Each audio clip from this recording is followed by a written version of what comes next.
Bueno, muy buenas tardes a todos, todas y todes. Hoy en la Escuela de Conexión queremos hablarles sobre un tema que nos involucra a todos, la democracia y la participación ciudadana. Vivimos en una sociedad donde muchas veces nos sentimos que las decisiones las toman otros, pero en realidad una democracia está en el poder de las manos del pueblo. Todos transformamos parte de este poder y nuestra voz es un valor muy grande. Entonces, el día de hoy les vamos a hablar sobre varios temas, pero comenzando primero, ¿qué es la democracia? Luis Fernando, si nos puedes dar la introducción. Hola Esteban, muchas gracias por el espacio, por estar aquí pues en este tu auditorio virtual que se celebra cada jueves y con mucho entusiasmo lo aplaudimos, la Escuela de Liderazgo y Formación Política. Y es así como este tema que escoges es fundamental, porque creo que de ahí parte toda la estructura del Estado y de la organización de la sociedad. Y la democracia pues realmente, para no remontarnos hasta antes de Roma, o sea, desde Grecia, creo que lo simbolizó muy bien en 1863 Abraham Lincoln, cuando dijo que es el gobierno del pueblo, por el pueblo y para el pueblo.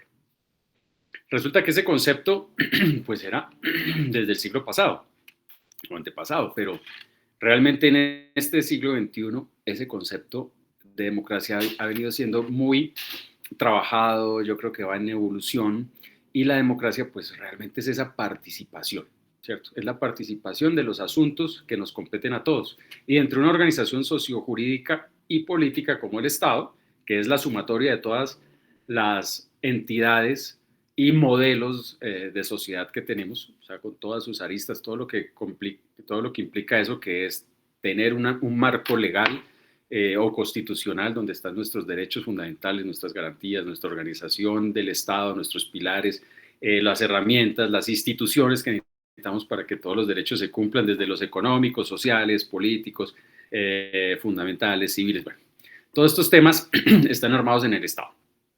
Pero el modelo que hemos decidido es el democrático. Y el democrático es que cada uno participe, es decir, ya no hay las viejas monarquías donde se confunden todos los poderes en un solo hombre, como era el rey, que era quien hablaba por intermedio de los dioses. Pues resulta que el poder reside es en el pueblo, como le decía Lincoln.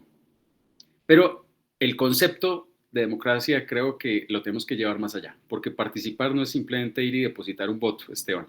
Creo que participar en este momento es comprender el momento actual que vivimos. Por ejemplo, ahorita estamos en el ciberespacio. Ahorita este espacio que nosotros tenemos, que es virtual, pues le llega a mucha más gente que las que podemos convocar, como en la antigua Roma, en un ágora, como en un senado.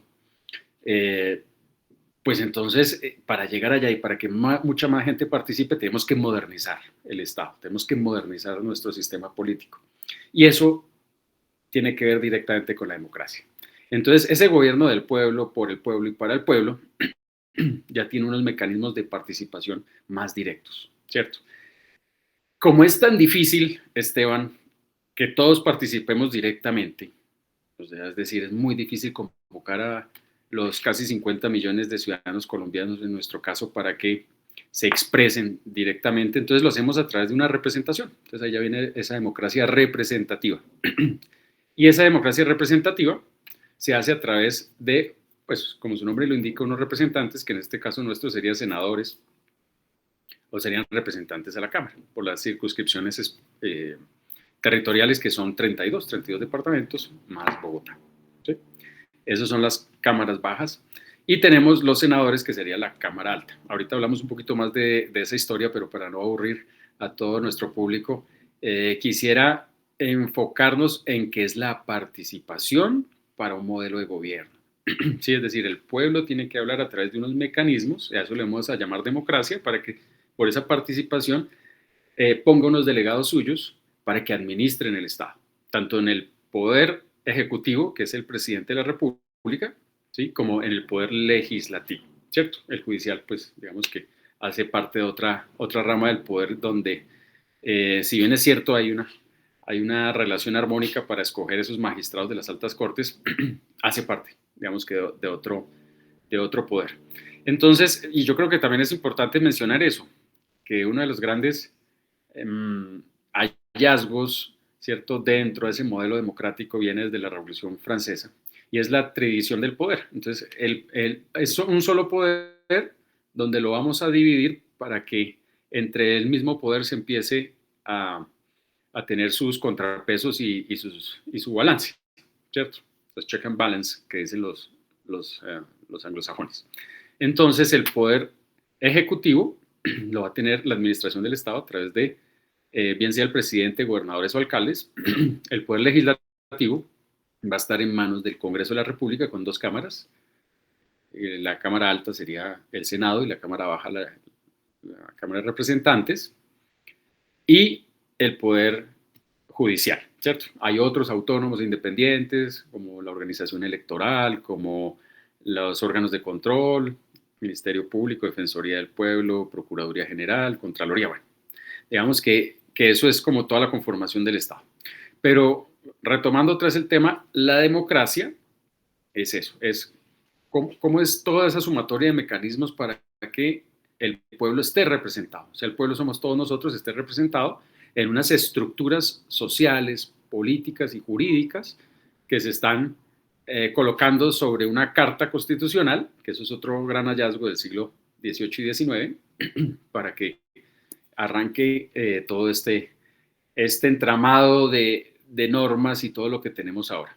Entonces es la participación, diría yo, salvo que tú tengas una mejor opinión para abrir un interesante debate. No, estoy totalmente de acuerdo, Luis Fernando, pero ya para resumir más o menos lo que el doctor dijo, la democracia es una forma de gobierno que le permite que todos los ciudadanos tengamos el derecho y la responsabilidad de elegir a nuestros representantes y de participar en las decisiones que nos afectan diariamente. Que eso sería más que todo el resumen rápido de todo lo que ya dijo Luis Fe. Y ejecutivo. Pero ahora, ¿por qué es importante la democracia? Si quieres anotar algo, dale. Yo quisiera notar, sí, que la democracia, ya después de todo este contexto y todo lo que hemos hablado, que a veces se nos vuelve un poquito denso, pues tenemos que saber de dónde venimos y hacia dónde vamos. Entonces venimos de ese momento, de hace muchos años, ¿cierto? Donde las cosas se hacían a mano, las elecciones se tenían que hacer en papeletas, y vamos hacia una democracia de Internet. Vamos hacia una democracia donde es más seguro ahora tener las cosas en tu celular, ¿cierto? Los temas virtuales, por ejemplo, el banco, ya todo lo tienes en el celular. Tienes reconocimiento facial, tienes iris, tienes absolutamente todo. Y creo que el próximo paso que va a haber los mecanismos democráticos para elegir a nuestros mandatarios, gobernantes y la clase política va a ser a través de todos esos algoritmos virtuales, ¿cierto? O bien sea mecánicamente a través de un celular, o bien sea en unas urnas especiales digitales, donde vamos a tener que elegir lo que viene. Ya la cédula la tenemos digital, ya la tenemos en el celular, las tarjetas de crédito están celulares, y ya hay unos mecanismos robustos de protección que son más efectivos y están más blindados que realmente los manuales. ¿Esto por qué te lo digo? Porque hay un concepto desde el modelo europeo y entrando por el americano que se llama la democracia líquida.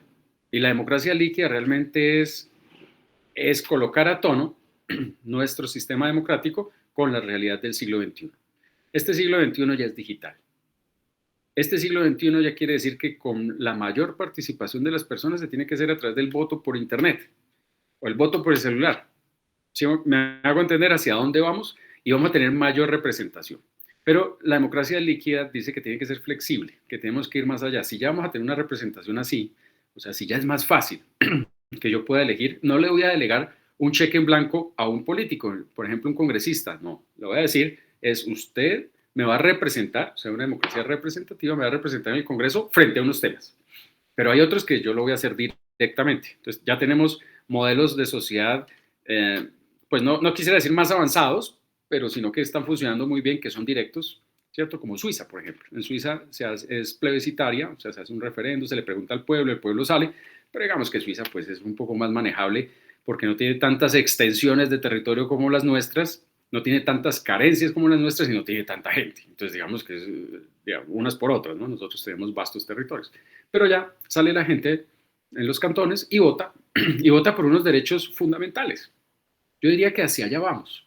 Y tenemos que colocar esta democracia líquida a través de Internet, a través de todos los sistemas digitales que tenemos, para que nosotros solo deleguemos algunas circunstancias de responsabilidad en los parlamentarios y no todas. Por ejemplo, los derechos fundamentales. Creo que los derechos fundamentales sí nos corresponde a cada uno de nosotros y podemos votar, y no una, ni dos, ni tres veces o cada 4 años, ¿no? Podemos todo el tiempo con los celulares decir y expresarnos. Por ejemplo, hay temas fundamentales de la sociedad que no los podemos delegar en otros. La dosis, ¿cierto? La dosis mínima en los consumos de droga, que son derechos fundamentales, son derechos del hombre. Por ejemplo, la interrupción del embarazo.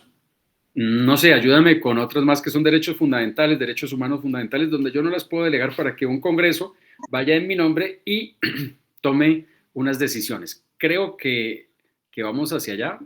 Creo que la legalización de la droga, el matrimonio igualitario, todos estos temas de conquistas de los derechos humanos, de los derechos fundamentales, esos derechos del hombre, ¿sí? Las libertades individuales que tanto el Partido Liberal ha venido promulgando y defendiendo por más de 170 años, pues están en manos de las personas. Entonces creo que nuestro Estado debe modernizarse. Creo que la política debe modernizarse. Y todo en el marco de un nombre muy grande que se llama la democracia. Ese nombre abarca, es muy grande porque abarca todo lo que estamos hablando aquí, el modelo de sociedad que queremos, ¿cierto? Y no tenemos que decir, vamos a hacer asambleas constituyentes y vamos a cambiar la constitución porque es que no está representado todo el pueblo. No, lo que tenemos que decir realmente es avanzar, es modernizar con lo que tenemos, es construir sobre todo ese andamiaje para llevar esos conceptos tradicionales, históricos, al siglo XXI. O sea, para que tengamos mayor representación. Entonces ahí sí vamos a tener un gobierno del pueblo, por el pueblo y para el pueblo. Estoy totalmente de acuerdo. Es más, yo creo que esto serviría para abrir un debate. La gente en el chat puede estar interactuando con nosotros, pero ¿ustedes qué prefieren? ¿Que sigamos con la política tradicional y el tipo de método de voto tradicional o avancemos a una mejor sociedad? Pues mejor no, más avanzada, diría yo, que entre comillas también es un poco más segura. Correcto, hay una seguridad más. Bueno, entonces vámonos un poquito más hacia Bogotá. Te propongo aterrizar ese aeroplano que tenemos de ideas y pensemos en primero, una Colombia muy extensa, muy grande, ¿cierto? Con todos los pisos térmicos, con toda la topografía que quieras, quebrada. Tenemos desde los Andes, tenemos la región andina, donde terminan los Andes. Tenemos regiones petroleras, regiones áridas, desérticas, como la Guajira. Tenemos los dos mares. Tenemos todo lo que te imaginas de muchos espacios geográficos del globo terráqueo. O sea, tenemos parte desde el Sahara, recogiendo climas que no existen realmente en otras latitudes como nuestros páramos, ¿cierto? Porque eso no existe en otro lado. Entonces nosotros somos los guardapáramos, que son esas fábricas de agua. Entonces fíjate todos los valores que tenemos. En un país muy diverso, con muchas culturas, un país de regiones, que ya vamos a hablar un poco de las regiones, y gobernar ese país, pues es bien complejo.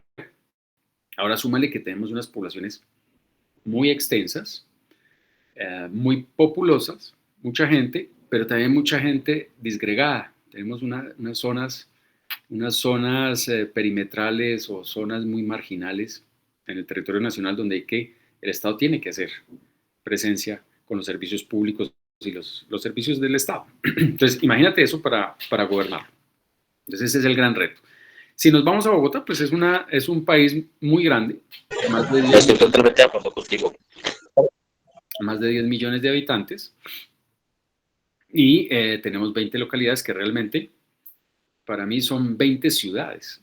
Pues tenemos una ciudad como Kennedy, con 1.500.000 habitantes, según los últimos reportes, pero tenemos una Engativá de 1.100.000, tenemos Suba de 1.200.000. Es decir, en 3 o 4 localidades sobrepasamos el promedio de las ciudades de capitales del país.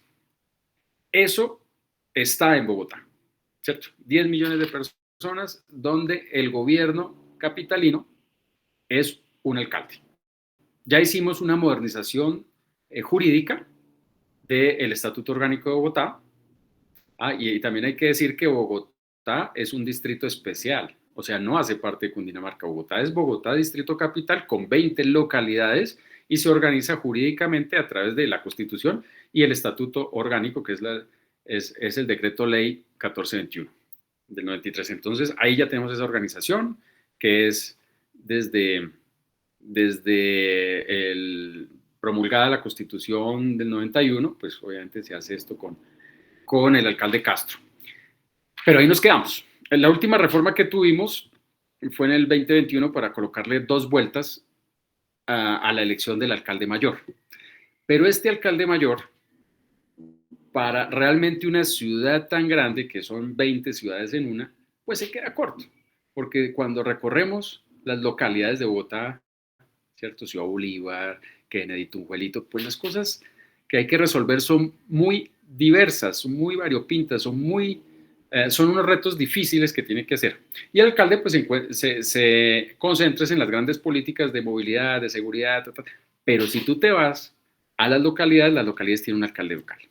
Y ese alcalde local es el que tiene que responder con más de 110 funciones y casi todas son policivas y una que es administrar un presupuesto muy pequeño. Entonces, le tenemos una responsabilidad de mayor de edad a todos esos alcaldes, pero no les estamos dando presupuesto. Pasa lo mismo en Colombia. Una Colombia tan grande, de tantas regiones, pero resulta que todo se concentra, como dicen en todo el país, todo se concentra en Bogotá. Yo digo, no se concentra en Bogotá, se concentra en la Casa de Nariño, en el gobierno, porque en Bogotá no se está concentrando el presupuesto. Bogotá, el señor alcalde, está concentrando el presupuesto de todas las localidades. Está pasando absolutamente lo mismo, lo que dicen los alcaldes y gobernadores frente a Bogotá, es lo que está pasando con los alcaldes locales frente al alcalde mayor. Lo que quiere decir que nosotros tenemos unos alcaldes locales para ponerle muchas responsabilidades, pero no le estamos dando presupuesto. ¿Y cómo le exigimos que resuelva las cosas? Entonces siempre ha hecho curso en Bogotá digamos que una voz que me parece injusta es que los alcaldes no les damos recursos porque los alcaldes se los roban. Yo creo que esa es una visión muy distorsionada de la realidad. Yo creo que si un alcalde popular tiene fuerza popular, si un alcalde es electo popularmente con su fuerza, con una fuerza política, administrativa, si hace una campaña, si tiene un respaldo de un porcentaje importante de su ciudadanía, pues este alcalde va a poder responder, este alcalde ya es mayor de edad, este alcalde puede ejecutar y va a tener esa responsabilidad directa sobre él. Entonces, ¿ahora qué decimos? El alcalde mayor dice, ay, no, es que esos alcaldes locales me salen muy corruptos y los voy a votar a todos y los votan. ¿Sí me entiendes? Entonces creo que no estamos pensando en la realidad de Bogotá en el contexto de Colombia. ¿Sí? Por eso te decía que los niveles democráticos son importantes revisarlos en todos sus matices, en todo su compendio. Tenemos 20 localidades que son 20 grandes ciudades donde no se están resolviendo los temas, ¿sí? Y esos alcaldes locales y esos burgomaestres, esos son puestos realmente a dedo. Ya hablamos pues que es un sistema meritocrático que presentan un examen, los que aprueben el examen van a la JAL, que es la Junta Administradora Local, y ahí los integrantes de la JAL que sí son electos popularmente escogen una terna donde la terna mínimo tiene que tener una mujer, ¿cierto? Por la ley de cuotas. Y esa terna se le envía al señor alcalde mayor para que el alcalde elija a quién. Pero con quien se va a entender el alcalde es con un subsecretario y tal vez un director. Entonces tenemos el alcalde, secretario, subsecretario, después el director de asuntos locales o participación, donde se pierde todo el sistema de gobierno. Entonces, en este marco me gustaría plantear el debate y es, ¿qué vamos a hacer con la administración de Bogotá? Que no recogen la basura, que el parque que está sucio es un parque bolsillo, que no le corresponde al IDRD, que le corresponde es el acueducto, que no le corresponde el acueducto, sino a la alcaldía local. Es decir, todo esto da vueltas y vueltas y vueltas, pero la respuesta no llega. Y no le llegas al ciudadano.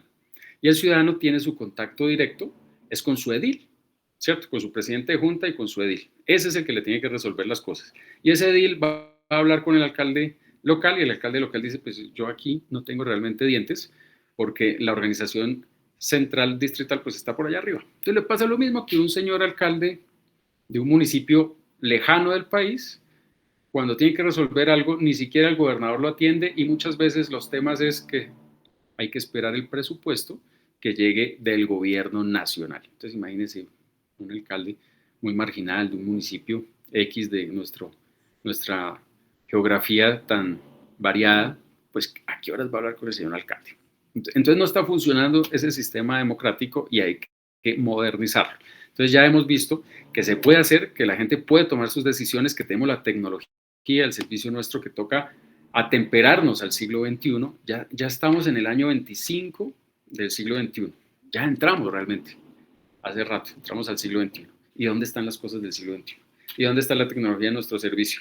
¿Y dónde están las políticas que nos lleven al futuro? Entonces, resulta que todavía estamos en discusiones bizantinas de siglos pasados o antepasados.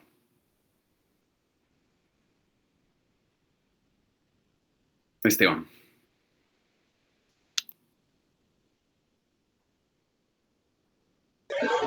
Bueno, después de todo lo que dijo Luis Fer, creo que ya tocamos el otro punto que es el por qué es importante la democracia y Luis Fernando lo tocó ahí. Justamente por eso es importante la democracia.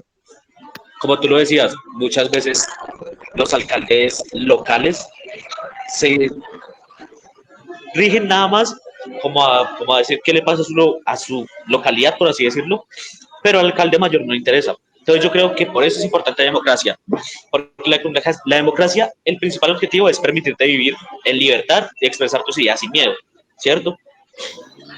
Exigirle a nuestros gobernantes que cumplan lo que prometen es gracias a la democracia. Yo creo que esa es la importancia principal. Gracias a la democracia también tenemos derechos como la salud, todo lo que ya habíamos hablado antes. Pero también me hizo pensar en algo. La democracia tiene que ser algo consciente. ¿Y cómo hacemos para que sea un voto consciente? Yo creo que una de las herramientas más poderosas que tenemos es el voto, pero votar por votar no nos sirve de nada. Yo creo que hay que entender un poquito más las propuestas de los candidatos, pensar en el bien común, pero no sé tú qué opinas, Luis. ¿Cómo podemos lograr que sea un voto consciente acá en Bogotá? Sí, yo creo que tocaste el otro gran punto, que esta escuela debe esmerarse en trabajar con muchos voceros y muchas corrientes de pensamiento, tanto de izquierda, centro, derecha, pues como para poner un panorama que es el que conocemos hoy en la política. Creo que el problema no está en unas voces que dicen por ahí que hay que cerrar el Congreso. Me parece que el Congreso es el muro de contención de las políticas para que no se excedan, ¿cierto? Todos los gobernantes han luchado toda su vida por llegar a la Casa de Nariño y ahí se quieren quedar. Nadie se quiere salir, tanto como los de derecha, como los de izquierda, los de ultraderecha y los de ultraizquierda. Lo primero que quieren es modificar la Constitución para quedarse.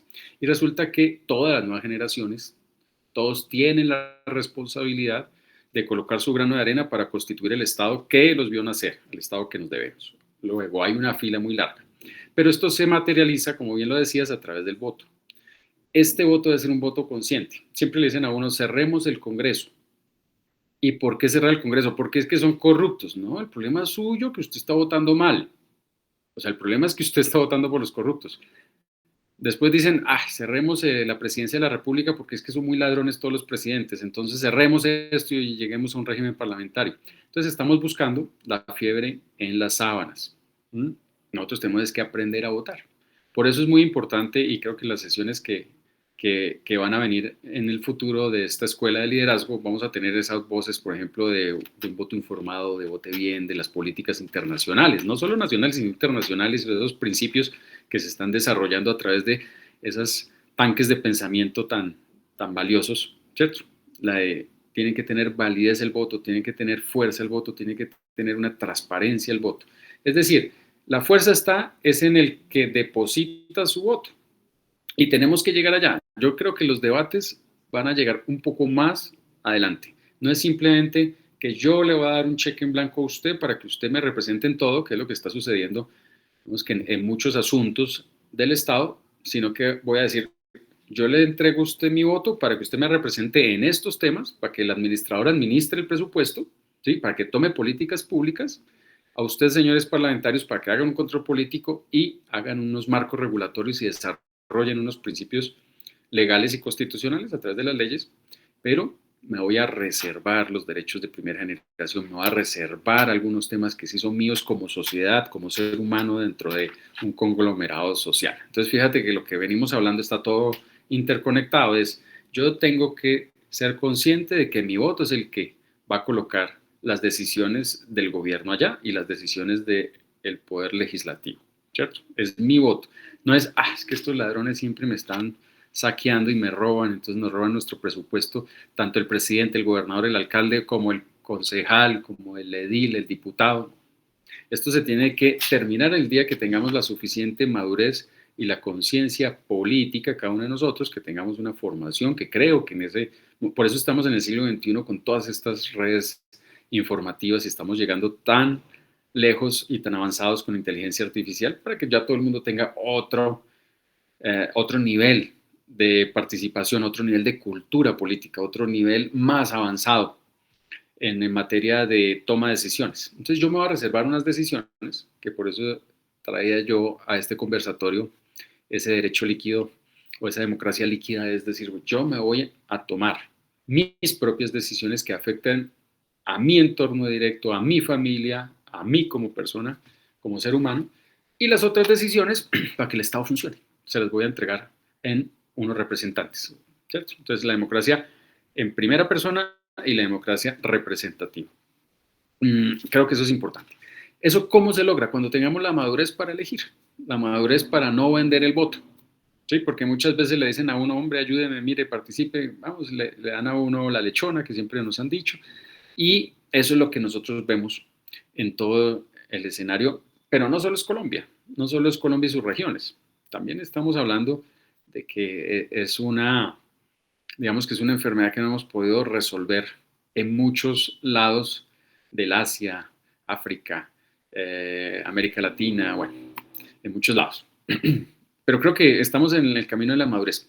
Y estos ejercicios democráticos, estos espacios de pensamiento, estos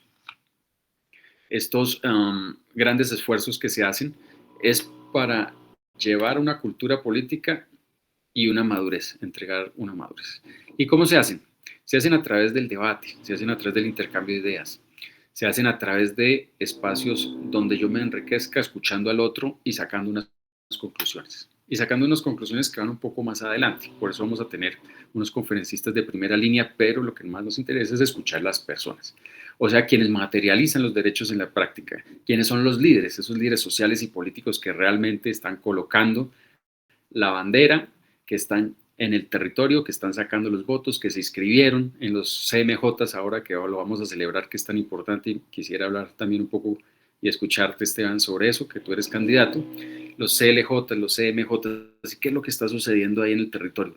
Entonces los chicos y chicas son los que empiezan en la vida democrática del país. Bien sea que les guste, que sean conquistados por el trabajo público, o bien sea que no, hacen un aporte y después uno no los vuelve a ver, pero hicieron el aporte. Digamos que ese es como el servicio militar obligatorio que todos fuimos y dijimos, listo, esta es mi voz, hago este ejercicio.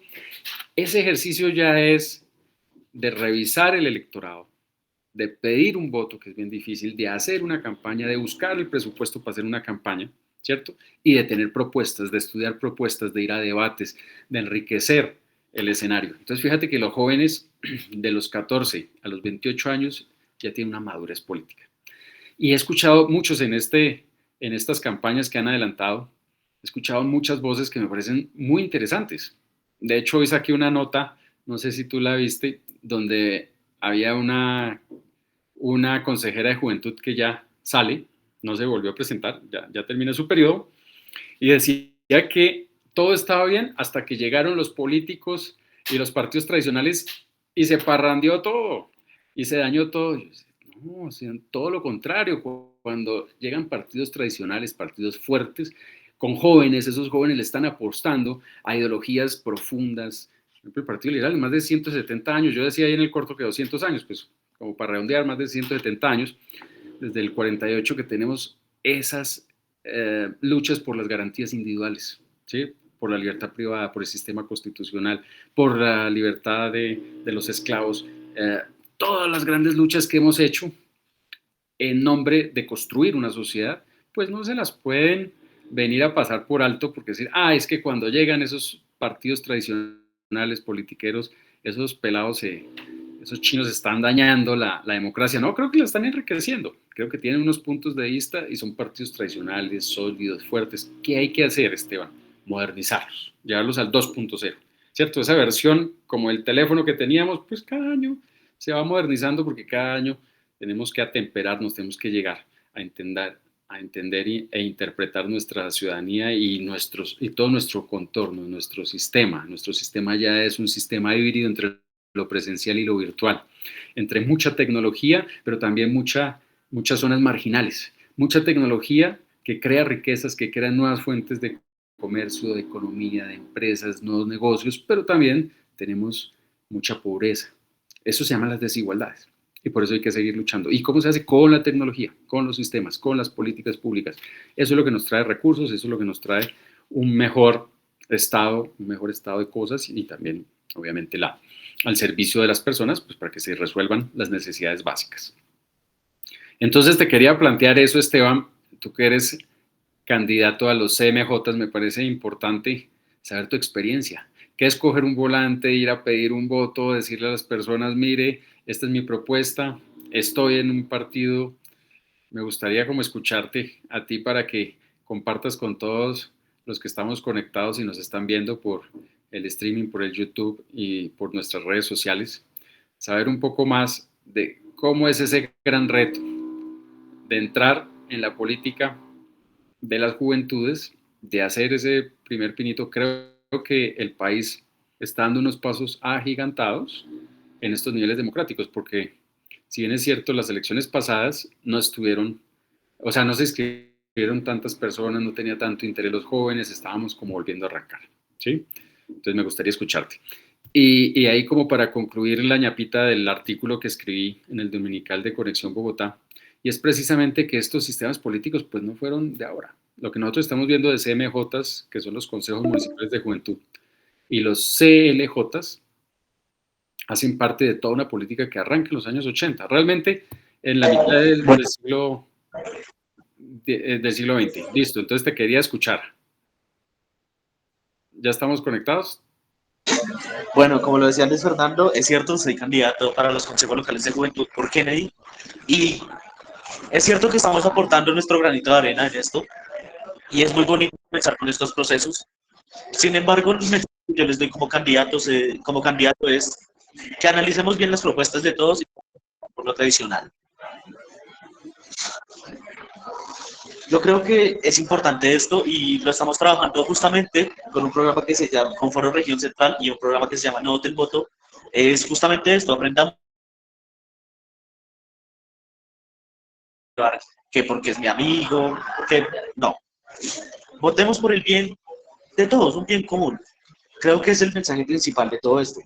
Porque ¿de qué nos sirve tener la representación que nuestra voz de los jóvenes sea alguien que por medio de que, chévere, tenía muchas amistades, pero si no va a hacer nada? Entonces, creo que ese es el principal mensaje. Y creo que sí hay que abrir un debate justamente, Luis.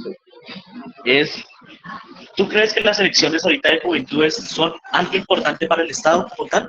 ¿O solo somos una pieza más? ¿Tú qué piensas de eso? Porque es lo que dicen muchos, ¿no? Que simplemente somos un gastadero de plata, entre comillas, porque claro, abrir los 45 puntos de elecciones para jóvenes, a algunos no les parece. No sé tú qué opinas sobre eso. No, yo creo que la democracia pues no se puede cuantificar en unos números del presupuesto. Creo que la democracia es más grande, porque la democracia es todo el sistema de pensamiento y hacia dónde va la sociedad.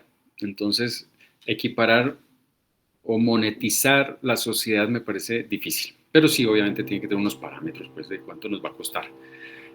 Yo lo que creo no es lo que nos cueste, sino la participación. O sea, tratar de llevar el Estado lo que tiene que hacer es volcarse a tratar de llevar los jóvenes a la participación para que sean elegibles, ¿sí? Para que propongan y para que revisen. Es que ustedes se van a sentar, en el caso de Bogotá, con las 20 alcaldías locales y van a estar ahí en esos momentos, no de la toma de la decisión, pero sí la discusión política precisamente sobre las políticas de juventud. Esas políticas se vuelven programas, planes, proyectos y contratos. Es decir, Lo que se discuta ahí se tiene que firmar en un contrato con presupuesto y se ejecuta en las políticas de la juventud, tanto como desde discapacidad, la juventud en el marco de la recreación y el deporte, de la cultura, todo lo que sucede en ese contexto de la educación, todo eso que estamos hablando en el marco de la juventud se tiene que trasladar a un contrato y ese contrato se tiene que ejecutar. Y ustedes son los voceros, los veedores, los que están colocando, a nombre de todos los que los eligieron, ustedes están colocando su pecho para que la supervisión, inspección, vigilancia de los contratos se pueda dar para que incidan políticamente. Entonces sí es un espacio supremamente importante porque estos jóvenes mañana los vas a empezar a ver si les gusta y si van a continuar por la línea política los vas a ver de ediles, después concejales, congresistas, muy probablemente en el Ejecutivo, desde la presidencia, gobernaciones y alcaldías. Bueno, dicho esto, creo que ese es el gran reto, de que los jóvenes llegan allá, de que los jóvenes participen y con unas propuestas importantes. Para poner propuestas importantes en un debate uno tiene que estudiar mucho. Y después de que uno estudia mucho, tiene que tener amigos, tiene que tener redes, tiene que saber cómo funciona la inteligencia artificial, saber cómo funcionan las redes sociales, saber todo esto, pues para pedir el voto. ¿Sí? Entonces estamos viendo un líder que busca sus recursos, que saca su publicidad, que conquista a la gente, que tiene ideas en la cabeza, tiene que tener ideas brillantes, que tiene redes sociales y que tiene un liderazgo. Y ese señor o ese chico y chica atrás tiene mucha gente que le está diciendo usted es el líder. Y ese liderazgo no es fácil. Es decir, ganar unas elecciones es bien complicado. Ahora, le añades más presión si es dentro de partidos tradicionales, ¿cierto? Esto, el conservador, el liberal, el cambio radical, la U, todos estos partidos, pues es más difícil porque la fila es más grande, es más robusta, tienen más ideas, la gente está compitiendo, ese ya es el alto rendimiento y la alta competición. Entonces vamos a tener mejores líderes. Es decir, son escuelas más robustas, más fuertes, ¿cierto? Ahora, ese es el tema, el deber ser de las cosas. ¿Qué es lo que nosotros tenemos que hacer? Propender por un voto informado, por un voto transparente, ¿cierto? No la compraventa de votos, pues porque ahí nos empezamos a tirar todo el sistema democrático y pues obviamente hay que tener unas buenas políticas contra la corrupción. Y eso pues tenemos que enseñarlo desde los jóvenes. Y creo que la visión joven siempre le sirve al Estado porque es lo que estamos hablando. Si seguimos como vamos, nos vamos a quedar en el siglo XIX. Entonces yo escucho al presidente de la República y todavía está tratando de resolver los temas que dejó Marx, ¿cierto? En la revolución industrial, todavía está tratando de saber si las fábricas a las 6 de la tarde terminan en la jornada laboral. Y me volteo y en el otro escenario están los jóvenes que son los influencers, los creadores de contenido, los digitales, los que crean las nuevas economías. Entonces todos estos chicos que están utilizando todo este inteligencia artificial y todo lo que nos da el siglo XXI, y tenemos dos estados muy diferentes, o tenemos dos realidades muy diferentes. Una que vive en el siglo, hace 2 siglos, y otra que estamos empezando en el año 25 del siglo XXI. Entonces fíjate que esto es lo que nosotros tenemos que empezar es a revisar para dónde va el país. ¿Cómo se logra eso? Con las nuevas generaciones. Las nuevas generaciones, obviamente, uno siempre tiene una fila, siempre tiene un mayor, siempre les escucho un docente, escucho un padre de familia, escucho un hermano mayor. Entonces, esas son las generaciones que van construyendo o constituyendo un entorno en las juventudes. Entonces, creo que es eso. Creo que estamos madurando. Creo que lo que tenemos que hacer es un gran reto de sociedad y de Estado y de visión política de madurar un poco más. Ya hablamos de la representación líquida o la democracia líquida. Creo que la democracia es mucho más grande de lo que nosotros pensábamos y creo que tenemos que ir más hacia adelante, hacia ese voto digital, hacia la elección de alcaldes, ¿sí? En Bogotá. Tenemos que modernizar más, tenemos que hablar también de distritos especiales electorales porque resulta que esas 20 localidades y en Bogotá son 18 representantes de la Cámara y pues no estamos representados realmente. Ciudad Bolívar, Kennedy, Engativá, pues no está representado con su gente, con sus propias dolencias, con ese vocero de ellos mismos, pues no está representado. Entonces hay que hablar de distritos. Creo que eso lo dejamos para una próxima escuela y lo vamos a abrir un poquito más el debate con algunos invitados expertos y también los líderes, porque esto se construye con los líderes del territorio. Pero realmente creo que vamos en un buen camino. Creo que este ejercicio que tú estás abanderando por Conexión Bogotá, que tú eres el director de la Escuela de Liderazgo y Formación Política, está empezando a tener muy buenos resultados y esto es de constancia. Cada jueves nos vamos encontrando, dejamos el material, nos empiezan a consultar, dejamos las líneas abiertas, dejamos el WhatsApp y empezamos a hacer un tema un poco más grande, con más iniciativa, con más ideas, con más debate. Y lo importante de esto son las memorias. Entonces, por ejemplo, Esteban nos va a hacer llegar todas las memorias y nosotros con esas memorias entendemos cuáles son las conclusiones a las cuales llegan estos debates para aportar más, para tener más insumos y poder tener un conocimiento mayor, más amplio, realmente pues para hacer las propuestas, ¿no? Para proponer, para que todos propongamos, porque en este espacio se van a integrar los líderes sociales y políticos del país. ¿Mm? Si bien es cierto, nosotros tenemos una gran ventaja desde Bogotá y es que aquí llega a competir todo el país. O sea, aquí uno encuentra gente de todas las regiones de Colombia y todos vienen a competir, todos vienen a ganar, todos vienen a ilustrarse, todos vienen a las mejores universidades, todos vienen a... Entonces tú ves un frenesí de ideas, un frenesí de circunstancias que ponen la vara más alta para que siempre tengamos unas mejores generaciones, o sea, unas generaciones más formadas, unas generaciones más metidas en lo que está sucediendo, que conocen, que están más cerca del siglo XXI. Entonces, me parece importante que ese conocimiento lo podamos compartir en estos espacios virtuales y para eso está Conexión Bogotá, que es la cadena de opinión pública de todos nosotros. Pero nosotros tenemos que ser muy claros, tenemos que participar. Lo que nosotros estamos diciendo desde Conexión Bogotá es que deben participar, que hay que romper el miedo, que hay que dejar el miedo atrás porque nos toca ir adelante, nos toca empezar a participar, a leer, a revisar lo que está sucediendo, a hacer una voz crítica, a tener propuestas, a salir a la calle, a pedir el voto.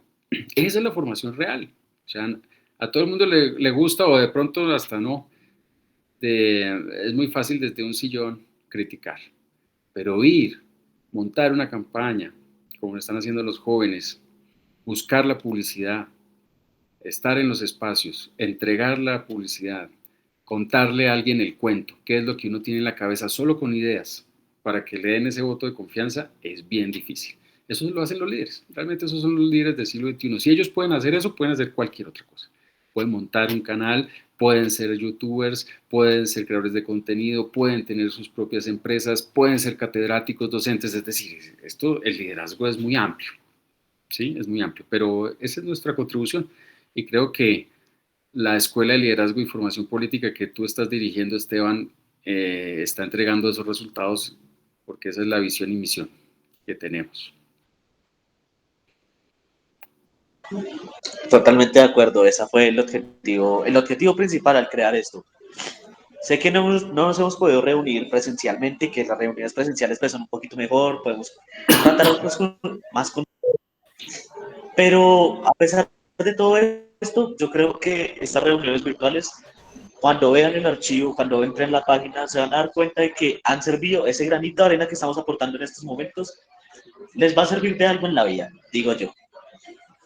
Así es. Creo que nos toca tico porque la reunión se va a cerrar y ya continuamos.